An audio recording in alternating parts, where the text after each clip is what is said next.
okay with me?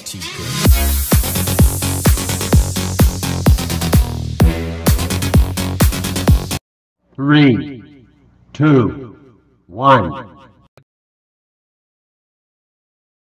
Assalamualaikum warahmatullahi wabarakatuh. Perkenalkan, kami dari kelompok 2 pada kesempatan kali ini ingin mempresentasikan permata kuliahan pemasaran dan promosi. Yang pertama adalah saya sendiri, Doni Prakoso, dengan nomor induk mahasiswa 289225566. Perkenalkan, nama saya Siva Salsabila dengan nomor induk mahasiswa 92250004. Perkenalkan, saya Rita Sagita dengan NIM 28922500138. Kenalkan, nama saya Linda Kristiana dengan nomor NIM di 28922500023. Kami dari Fakultas Ekonomi dan Bisnis Universitas Pancasakti Bekasi. Baik, kita langsung ke pokok materinya. Kita bahas adalah branding. Jadi pengertian branding sendiri adalah proses menciptakan citra dan identitas yang kuat untuk produk atau layanan. Tujuannya adalah untuk membedakan merek dari pesaing, membangun loyalitas pelanggan, dan meningkatkan kesadaran merek. Lalu manfaat dari branding sendiri yang kuat memiliki banyak manfaat. Antara lain, yang pertama adalah meningkatkan kesadaran dan pemahaman konsumen terhadap suatu produk, jasa, atau perusahaan. Yang kedua, membangun loyalitas konsumen. Yang ketiga, meningkatkan penjualan. Dan yang keempat, memperluas pangsa pasar. Lalu yang terakhir adalah meningkatkan nilai merek. Dan yang perlu diperhatikan dalam branding adalah sebagai berikut. Yang pertama adalah nama. Nama adalah elemen branding yang paling penting karena nama yang baik harus mudah diingat dan mudah untuk diucapkan. Selain itu, nama juga mencerminkan citra produk, jasa, atau perusahaan. Yang kedua, yang tidak kalah penting adalah logo atau simbol visual yang mewakili suatu produk, jasa, atau perusahaan. Logo yang baik harus mudah dikenali, mudah diingat, dan mencerminkan citra produk, jasa, atau perusahaan. Dan yang terakhir adalah slogan. Slogan adalah frasa pendek yang digunakan untuk menyampaikan pesan atau citra suatu produk, jasa, atau perusahaan. Slogan yang baik harus mudah diingat, mudah dipahami, dan mencerminkan citra produk, jasa, atau perusahaan. Slide selanjutnya akan dibantu oleh rekan kami, Siva Salsabila. Waktu dan tempat saya persilakan. Itu ada elemen branding. Yang pertama itu ada desain visual. Desain visual adalah keseluruhan tampilan visual suatu produk ataupun perusahaan, termasuk kemasan, website, media sosial, dan lain-lain. Desain visual yang baik harus konsisten dengan nama, logo, dan slogan perusahaan. Pengalaman pelanggan adalah semua interaksi yang dialami konsumen dengan suatu produk, jasa, atau perusahaan. Pengalaman pelanggan yang positif akan membuat konsumen lebih loyal terhadap suatu produk, jasa, ataupun perusahaan. Yang selanjutnya itu ada proses branding. Proses branding dapat dibagi menjadi beberapa tahap, yaitu yang pertama itu riset. Tahap ini bertujuan untuk memahami pasar pesaing, dan tahap ini bertujuan untuk menentukan tujuan branding, target pasar, dan strategi branding yang akan digunakan. Yang ketiga itu implementasi. Tahap ini bertujuan untuk mengimplementasi strategi branding yang telah ditetapkan. Yang keempat adalah evaluasi. Tahapan untuk mengevaluasi efektivitas strategi branding yang telah ditetapkan. Selanjutnya, pentingnya branding dalam bisnis. Yang pertama ada untuk membangun hubungan emosional. Branding yang kuat membantu membangun hubungan emosional antara merek dan pelanggan yang dapat meningkatkan loyalitas dan kepercayaan. Selanjutnya itu diferensi pasar. Branding yang efektif membantu perusahaan mempengaruhi keputusan pembelian. Selanjutnya keuntungan bisnis. Branding yang kuat dapat memberikan keunggulan yang kompetitif. Yang selanjutnya warna merek dan desain yang konsisten membantu menciptakan citra merek yang mudah dikenali dan diingat oleh pelanggan. Yang kedua itu pesan merek. Komunikasi yang konsisten, brand merek yang kuat di benak pelanggan. Yang ketiga itu pengalaman pelanggan. Yang itu konsisten dalam memberikan pengalaman pelanggan yang positif, dapat meningkatkan citra merek, menciptakan loyalitas pelanggan jangka panjang. Kemudian komponen-komponen branding.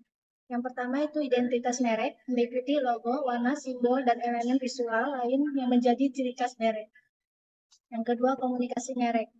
Merupakan strategi yang digunakan untuk menyebarkan pesan merek kepada audiens, termasuk iklan, publisitas, dan pemesanan digital. Yang ketiga, pengalaman pelanggan. Memastikan bahwa pelanggan memiliki pengalaman positif dengan merek melalui layanan pelanggan yang unggul dan produk berkualitas. Selanjutnya, membuat strategi branding yang efektif, yaitu satu, penelitian kepuasan pelanggan. Melakukan penelitian yang mendalam untuk memahami kebutuhan dan keinginan pelanggan yang dapat membantu merumuskan strategi branding yang efektif. Yang kedua, perencanaan pesan merek. Mengidentifikasi pesan dan nilai inti merek untuk dikomunikasikan dengan jelas dan konsisten kepada target audiens. Yang ketiga, pelacakan kinerja merek. Mengukur dan menganalisis kinerja merek secara teratur untuk menyesuaikan dan meningkatkan strategi branding sesuai kebutuhan. Kemudian meningkatkan kesadaran merek, yaitu dengan membuat konten pemasaran, yaitu konten yang informatif dan bermutu baik dalam bentuk artikel, video, atau gambar. Dapat membantu meningkatkan kesadaran merek di kalangan audiens. Yang kedua, partisipasi komunitas. Terlibat dalam kegiatan lokal atau berpartisipasi dalam komunitas dapat membantu meningkatkan eksposur merek dan membangun hubungan yang kuat dengan konsumen setempat. Yang ketiga, kemitraan strategis, yaitu bermitra dengan merek lain atau toko pabrik yang memiliki audiens yang relevan, dapat membantu dalam meningkatkan kesadaran merek. Baik, selanjutnya membangun hubungan emosional dengan pelanggan. Yang pertama, komunikasi terbuka. Membangun hubungan yang kuat berarti menjaga saluran komunikasi terbuka dengan pelanggan, mendengarkan umpan balik, dan merespon kebutuhan mereka. Yang kedua, personalisasi. Memperhatikan preferensi dan memberikan pengalaman yang berpersonalisasi dapat membantu memperkuat hubungan emosional dengan merek. Yang ketiga, keterlibatan emosional. Menciptakan keterlibatan emosional dengan merek melalui cerita atau narasi yang relevan yang menginspirasi. Membangun kepercayaan pelanggan melalui branding. Yang pertama, kepuasan dan konsentrasi. Konsistensi. Memastikan kualitas produk dan layanan konsistensi membantu dalam membangun kepercayaan yang kokoh di antara pelanggan. Yang kedua, testimoni pelanggan. Testimoni positif dari pelanggan yang puas dapat menjadi bukti yang kuat dalam membangun kepercayaan di antara calon pelanggan baru. Yang ketiga, transpirasi merek.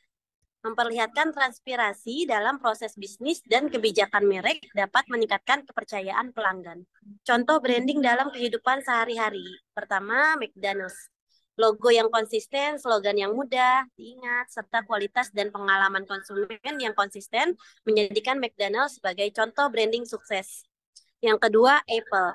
Desain produk yang ikonik, fokus pada pengalaman pengguna dan pesan merek yang kuat, membuat Apple menjadi salah satu merek terkemuka di dunia. Yang ketiga, Coca-Cola.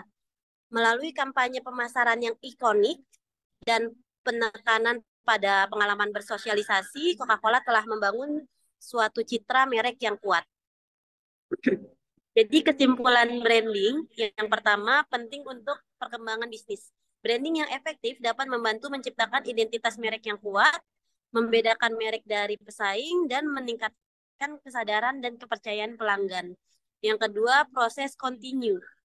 Membangun merek yang sukses memerlukan dedikasi dan perhatian terus serta adaptasi terhadap perubahan pasar dan tren konsumen. Yang ketiga, investasi jangka panjang.